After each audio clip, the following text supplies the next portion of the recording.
Live. Hello! How's it going? Welcome to the 5-year Lore Dev AMA. Happy birthday. Happy birthday. Also, fun fact, yesterday was Eric's birthday, so also happy birthday, Eric. Happy birthday, me. Loeb cannot stop telling people. It's so funny. His same birthday as the game he's working on. It's crazy. Eric Lorman. Eric Lorman. Eric Lorman. You heard it here first. Eric Lorman. We're doing it live. We're doing it live. All right, y'all. Everyone's saying happy birthday. Thank you. Very Thank nice. you. Should do super fast intros for people who don't Yes. actually even know. Yes. Hello. Welcome. So I am Lope. I am the publishing lead for Lore. I'm Eric. I am the executive producer for Lore. Yep. And I'm Tyler. I'm a senior designer on Lore. Awesome. Well, thank you all for joining us today. We're super excited to talk through some of the questions that y'all might have. And actually, to start, we had a few questions just to begin. And then for folks that have additional questions, please drop them in the chat, and we'll try to get to as many as we can. So, first question for you, Eric, is how's Lore doing? From a executive producer kind of businessy side of things, Lore's doing good. Lore's doing real good. So, last year we had the pivot, of course, into TPOC, and Riot had some kind of modest expectations for us from a performance perspective, and we did great. We beat those quite handily. And this year we're on a similar trajectory. So thank you, of course, to all the players for supporting us through this time. That support has been better than I think a lot of people expected, and that support has really fueled Riot's interest in continued support for us. They're really happy with that outcome. Of course, shout out to the players and the team as well for having done such a great job to make that happen. We've been cooking really hard. So overall, I'd say Lore's doing in a really good position, but we can do better. And so your continued support is exactly what's going to make that happen. So. Awesome. And Tyler, I have a designy question for you. Mm-hmm. A lot of folks have been asking about events and whether or not they'll come back. Mm-hmm. Yeah. So our plan for events is for them to come back after 2 other events have happened, at which point they'll become sort of permanent additions to the world map, although they'll still be on their own little layer. So they'll come back with the same event mechanic that you knew and love, with new, different reward pips than they had previously. So for what this means is that in 6.7, the arcane event will return with the same mechanic it had last time. And we heard your feedback on a few things, and so we'll tweak a handful of things there, like swapping Anivia and Karma as the boss and the mini boss of that map. So that's the general plan. The plan is to do that for all events going forward. So eventually you'll see Titans of Runeterra return as well.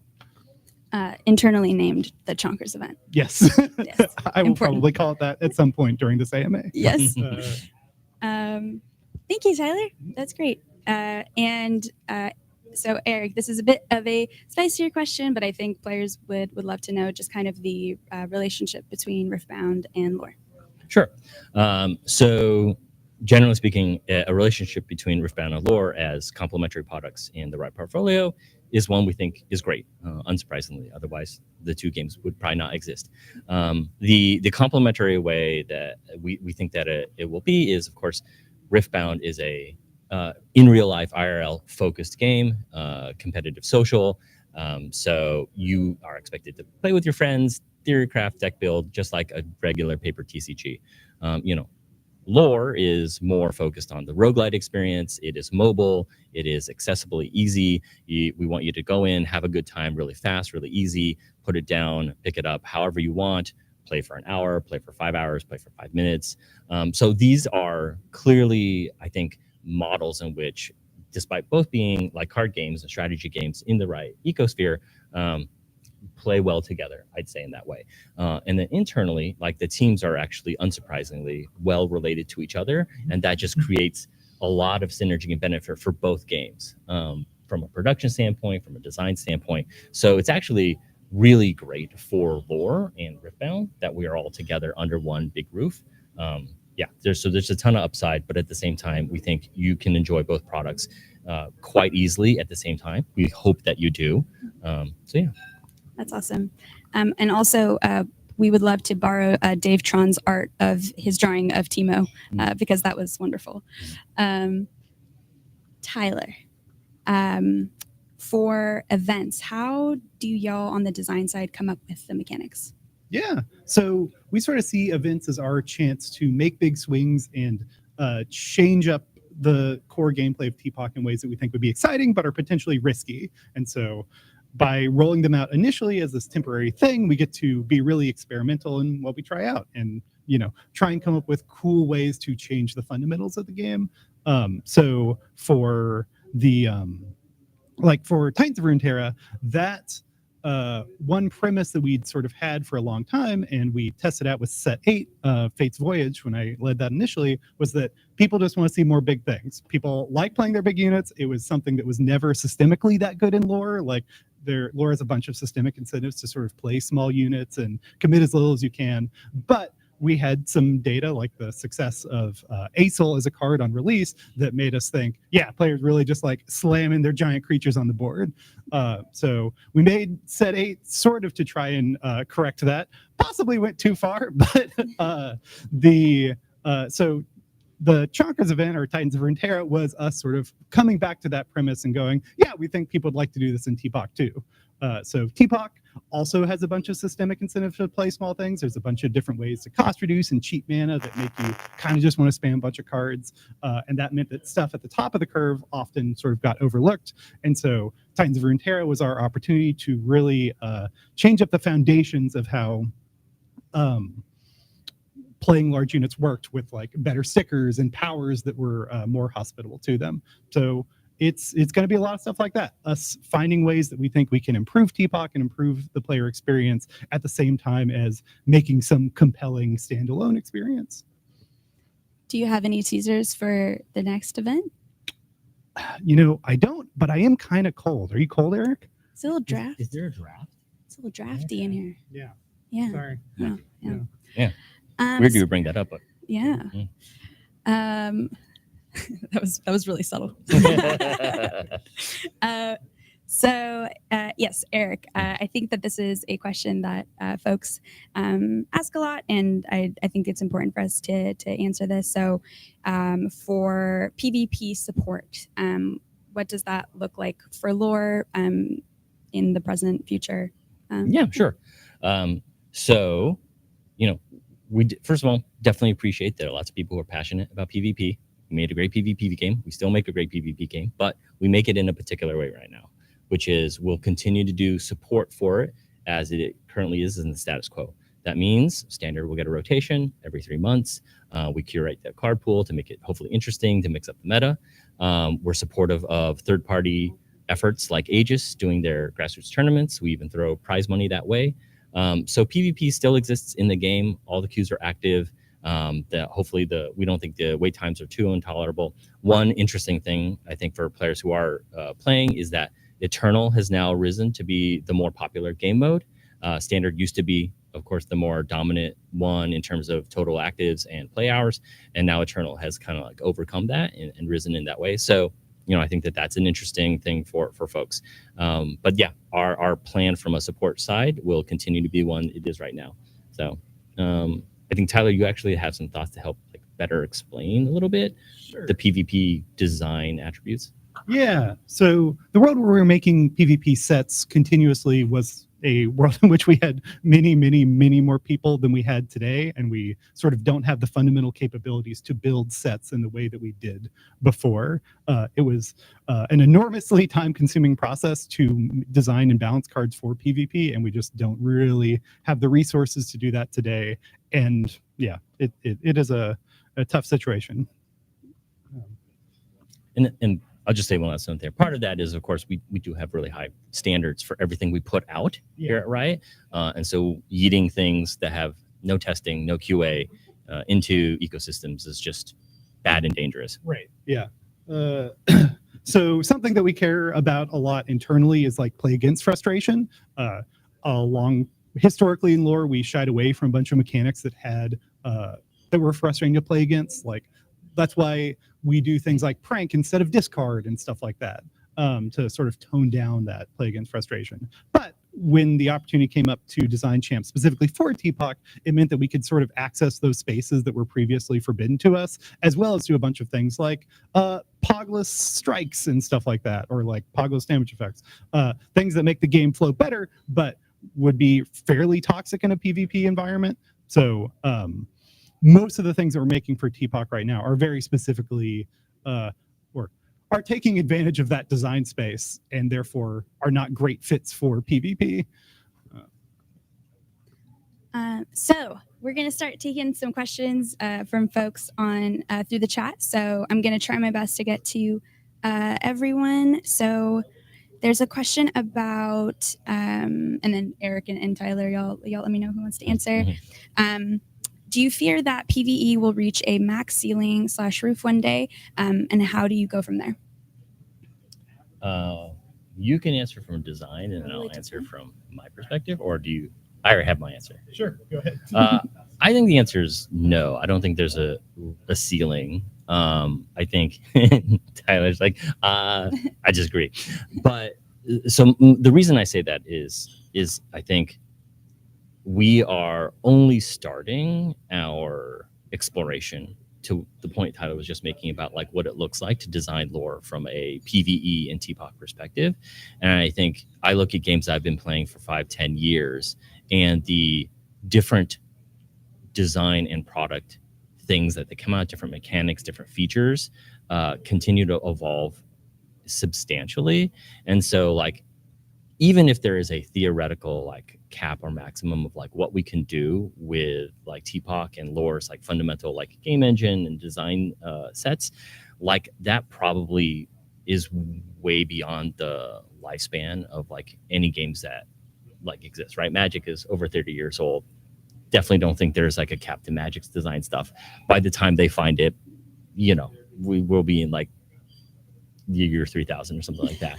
And I think similarly for PvE, for Legends of Runeterra, that's probably similarly true.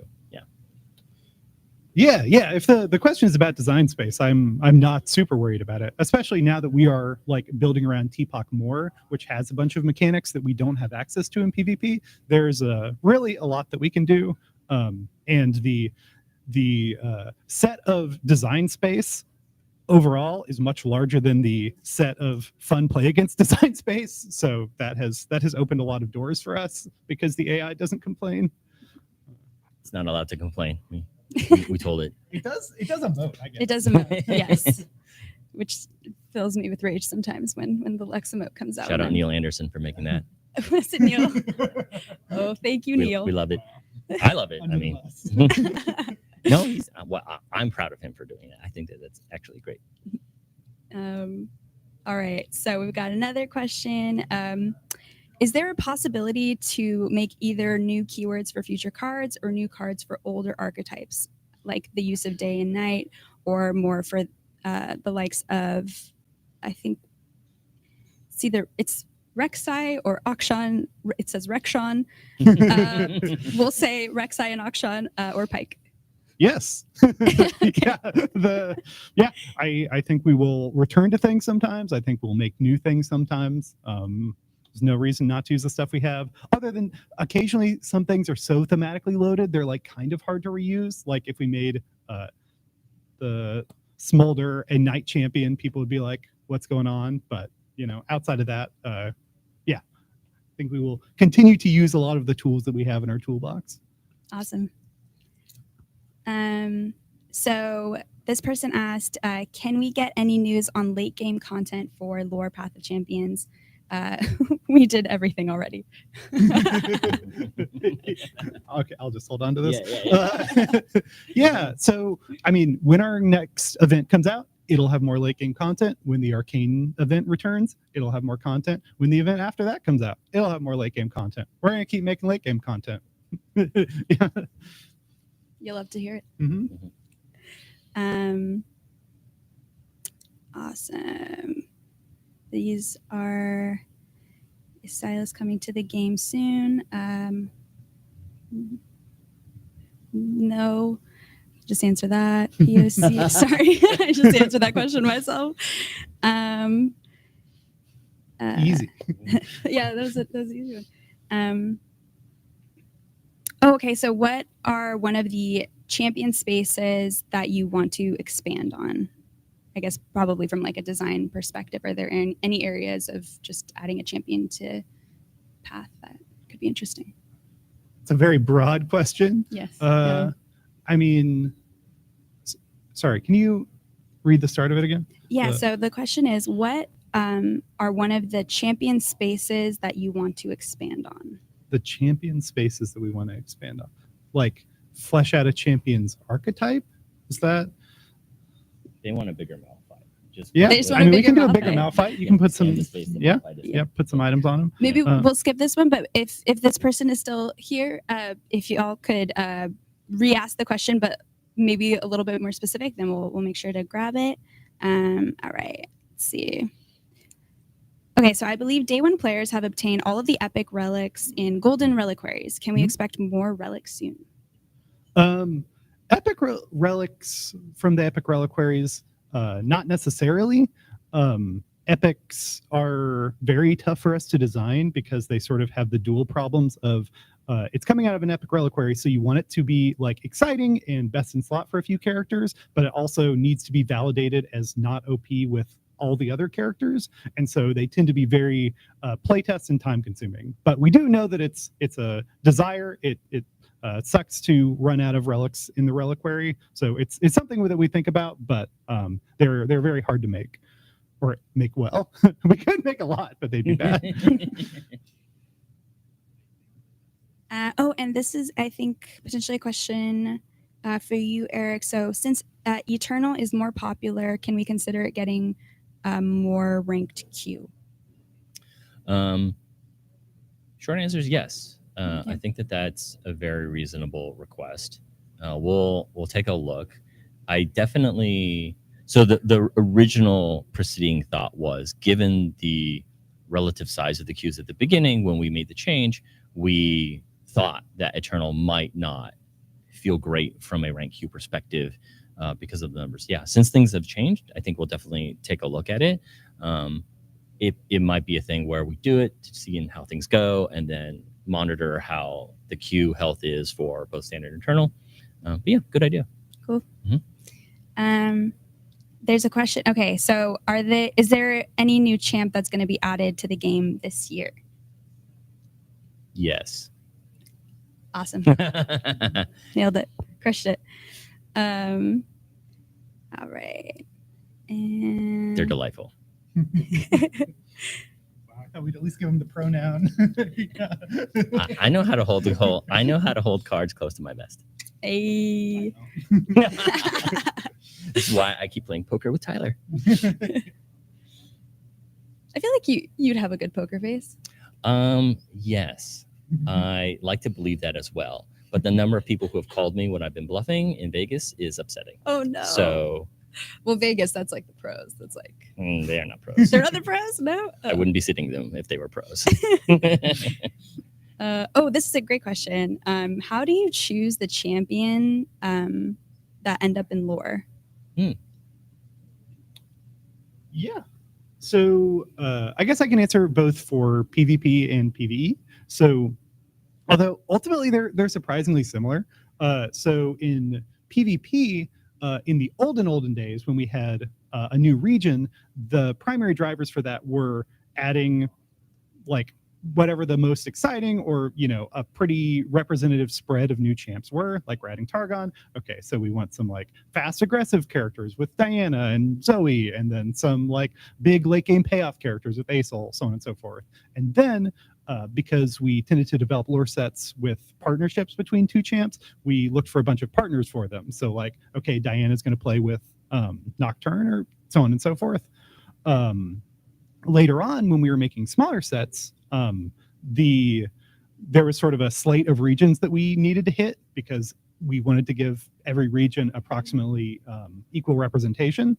And so that meant that we sort of had this wheel of regions that we needed to make champions for over and over. So it's like, okay, we've got these regions that we need to work with. Now, what champion relationships can we find with that? What set themes can we build out of that? And that's sort of how most of our sets got started.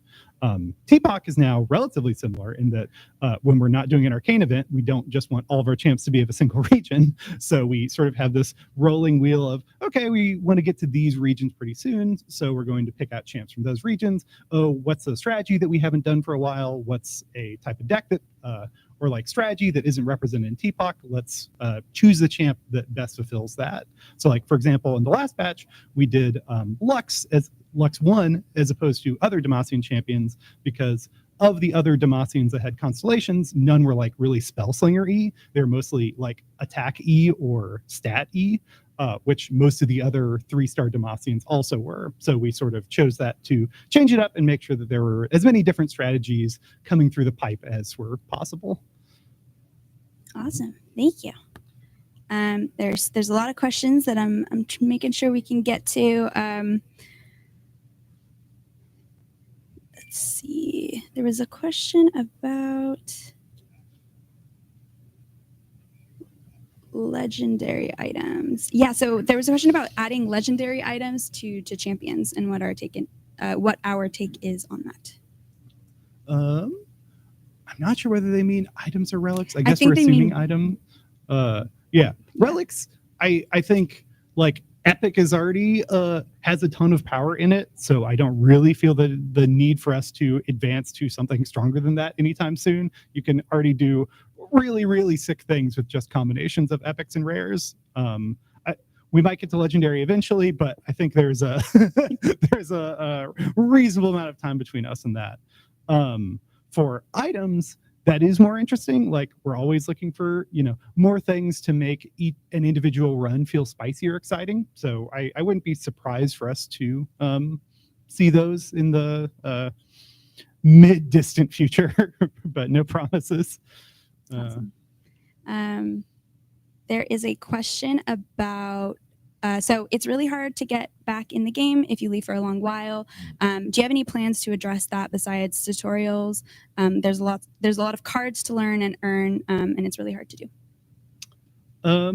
Yeah, it's something that we talk about a lot, improving the player onboarding experience, where it's a pretty significant undertaking, so we kind of have to choose our times to do that. But I do think it is something that we'll get to eventually, because it's really important for getting new players into the game, and that's the lifeblood of the game in a lot of ways.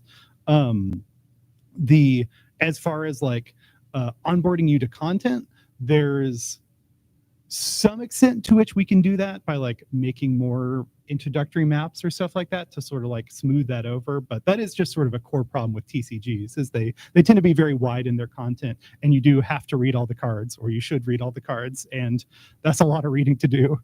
So some of that is hard to massage more than just a little bit. That being said, I mean, we absolutely can do a much better job, and we fully intend on doing so. I think part of the thing that is uniquely challenging for lore is that we are taking a very popular game mode that was not intended to be the core mode of the game, and making a full-on, life cycle experience out of it. So that means that there's a lot of retrofit in addition to just building like new onboarding or a great like tutorial experience or a great revival experience. But we absolutely have plans, like concrete plans, to make those things happen. So yeah, we're aware that gap exists, and we're working hard to address it. And that's probably a big chunk of what we're going to do in the next, in like Q3 and Q4. Yeah. Awesome. Thank you. This is a question about new art. So what plans do you have to create new art so that art reuse doesn't keep happening forever in PvE, such as icons or lack of new cards with new champions? Yeah, so that is something we also talk about. It is true that right now lore doesn't have the same kind of access to art team that it used to. At the same time, one good example of where we are able to do things is we're using some of our like publishing and marketing resources to try and generate new assets within the game. So we're really excited about that. We also, to the point we had talked about earlier, collaboration with Riftbound is another opportunity we're exploring. they're a team that's going to need to make a lot of art. So there's conversations there about how that can happen. And then ultimately, as lore continues to succeed and grow, as we do, better job ultimately as a game from the business side of things, that means more resources we can then put back into the game and start generating, new art ourselves. That's very much an aspiration we have here on the team. It's an aspiration Riot has for us, but it's ultimately one in which, Riot is super focused on respect for player dollars. And as long as lore, is relying on the grace in some instances of other teams' player dollars, it's harder for us to make that. So once we are in a position, and that's absolutely our goal, to self-fund every aspect of lore's like development, bringing in new art, having the art teams come back and like creating custom art for every asset we can in the game, that's absolutely like the long-term goal we have. So awesome, thank you. And okay, so we have 5 minutes left, so I'm gonna try my best to get to a few more questions. I mean, I don't have a 9:30. I could go a little longer. Oh my god.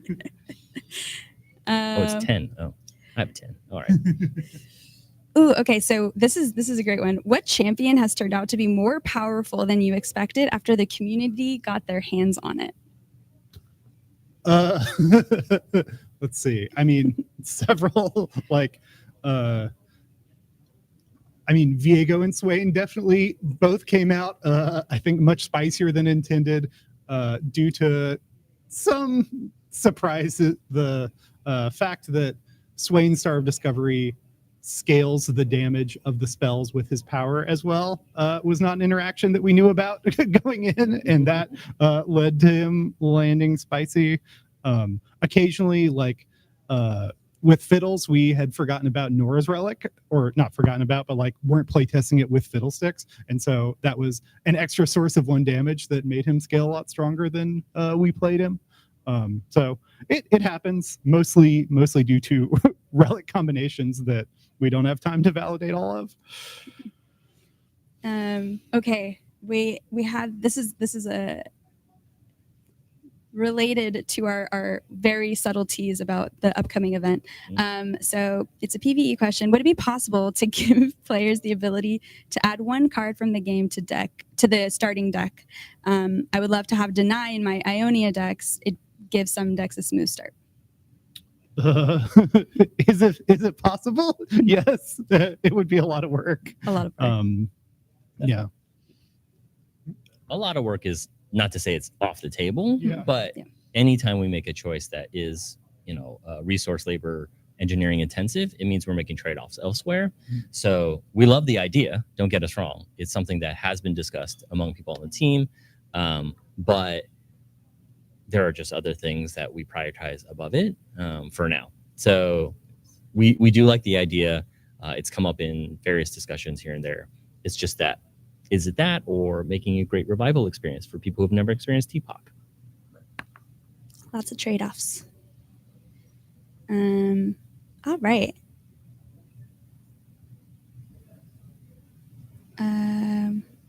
Okay, so for a lot of PvE games, I personally find the soundtrack to be a very prominent part of it. That makes sense. I'm curious, would that ever be a focus, such as a boss soundtrack?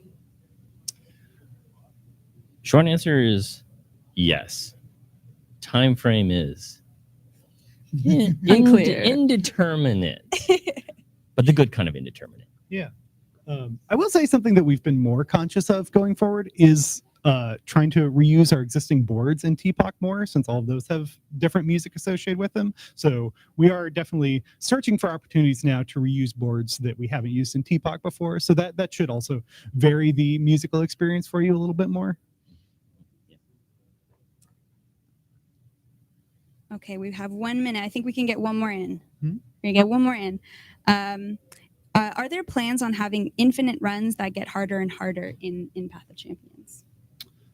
It's another kind of mode that we've talked about before. There are some interesting balancing problems to solve with it, but I wouldn't be surprised if we ended up going in that direction eventually.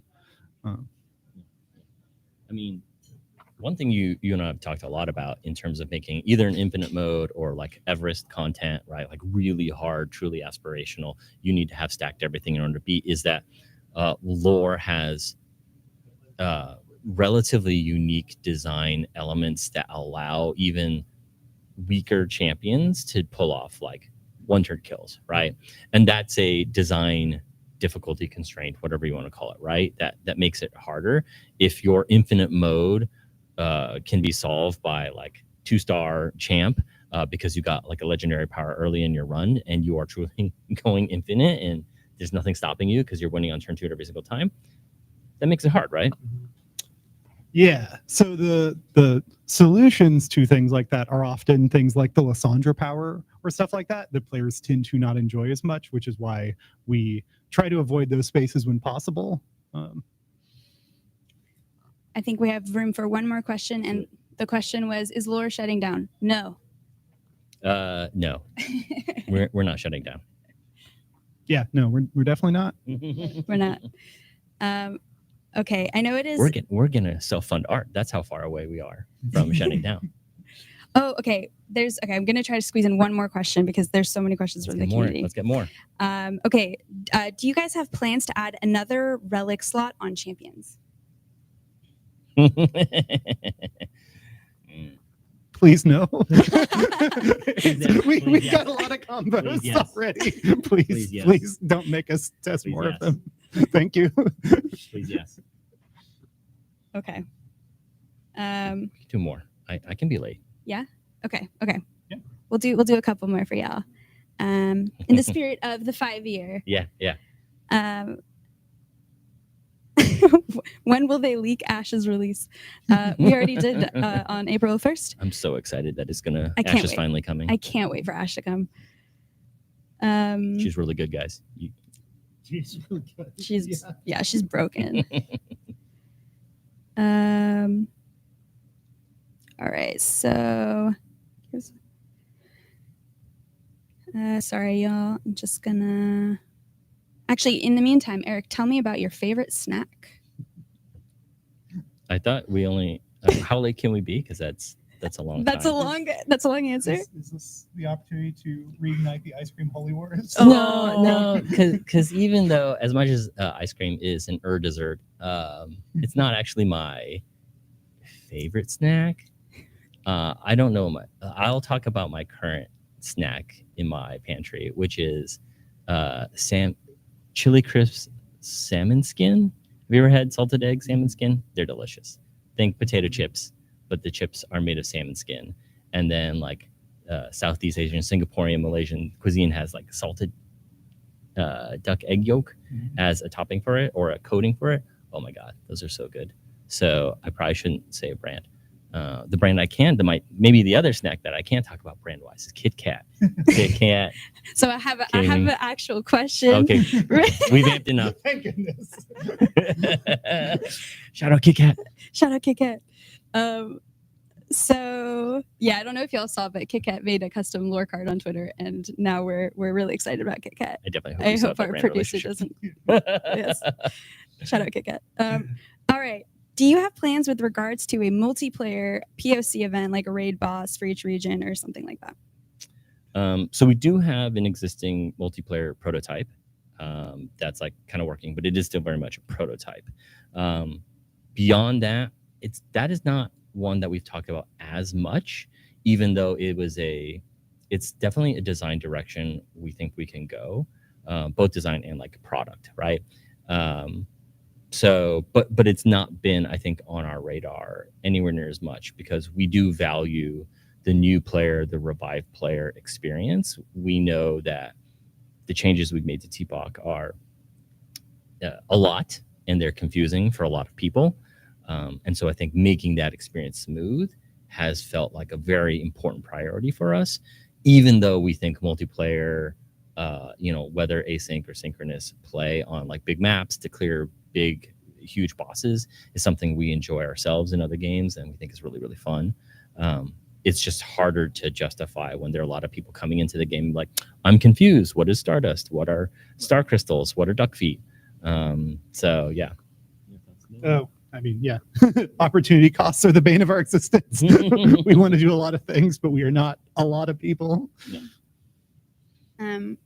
Actually, this might be a good question for you, Tyler. Are you going to bring back story campaigns in the Path of Champions for the people who play the game for the lore, LORE? They're a big motivator to keep playing. Yeah, not exactly story campaigns, but we are looking at making our adventures more storyful and narrative rich in the future. And you should see that in the next few adventures that we release. Awesome. Yeah. Do you want to? Yeah, in general, among like the opportunity cost thing we were just mentioning, the idea of increasing the narrative experiences, story experiences we have in the game, both for like events and maybe eventually for core stuff like the ones that we already have, is something we do really like as a space to build up for players and for ourselves.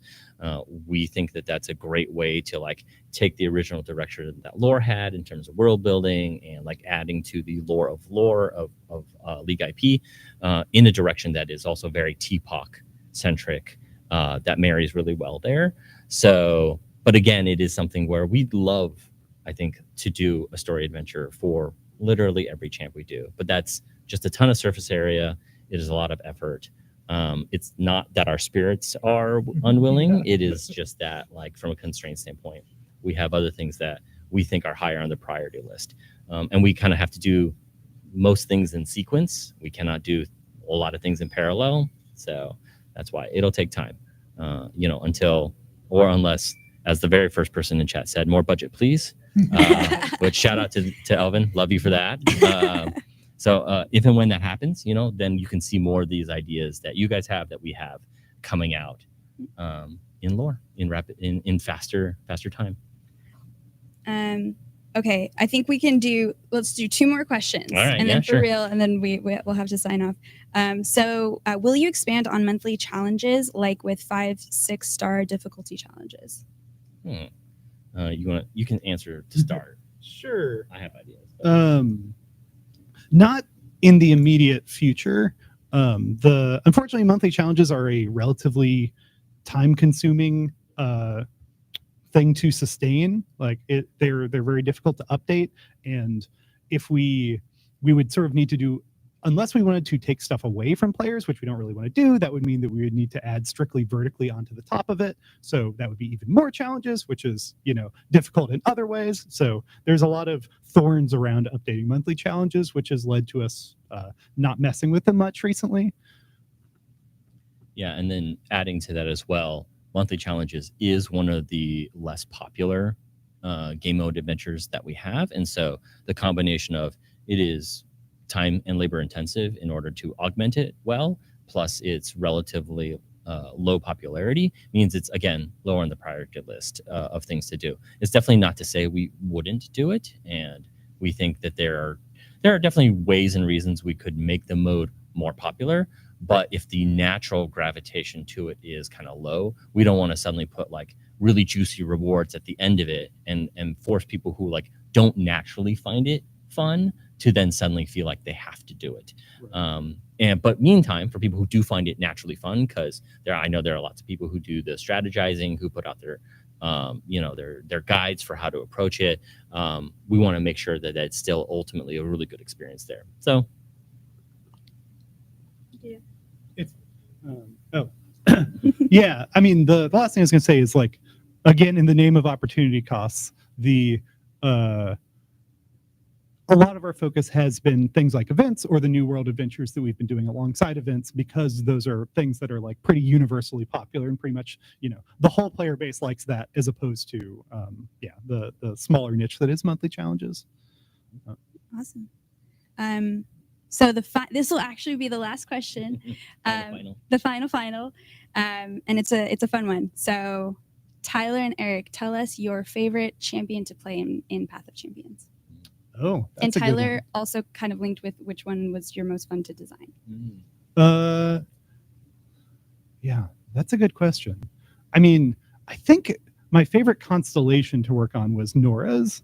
The getting random champs in play, I just find extremely fun. It adds just such a bizarre amount of variance to the experience that You know, I never had two Nora games that felt like they were exactly identical to each other, and often you would pull out some strange victory because, oh, at the last turn you're going to survive. You made a vein, and that let Nora do another free attack until you get another portal. You know, just adds a bunch of nonsense to it.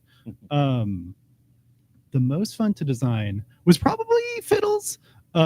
Doing two mechanics for Fiddles was very interesting, or like the two intertwined mechanics, and the story behind how we got there was pretty cool, because originally we had the much worse and jankier idea of putting your cards into their deck, and then I was talking through that with Daniel, one of our engineers, and he's like, it sounds like you're trying to design a trap. You should just make it a trap. And then we made it a trap, and it was way cooler.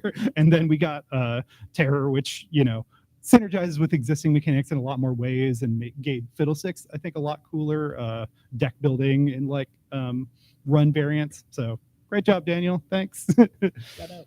Shout out, Daniel.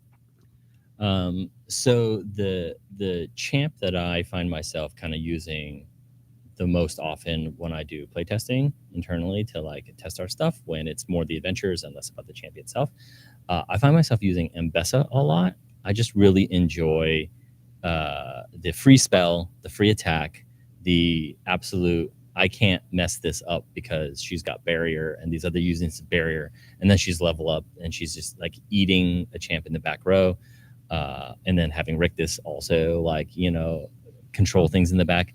So much like Jin, I like champs where when I'm playing optimally for what I remember, and then the results are even better because I've forgotten about something that T-Pox craziness is going to let me do, then it's like even better. Like, what happens if this thing blocks? It's okay. These two things have barrier. Oh, that's right. I nuke that unit in the back, and I actually am in a much better spot than originally thought. So we love those outcomes. Same thing with Jin. Yeah. Forgetting about several triggers is definitely the Gen special. yeah. So love it. Cool. Great. Well, that's all the time we have, y'all. Thank you so much for joining us, Yeah, and thanks for happy coming. 5 year, happy birthday, Lore. Thanks for the great questions. Yeah. Thank you, everybody. Have a good one. Thank you. Thank you. Yeah, I don't know either. It's great.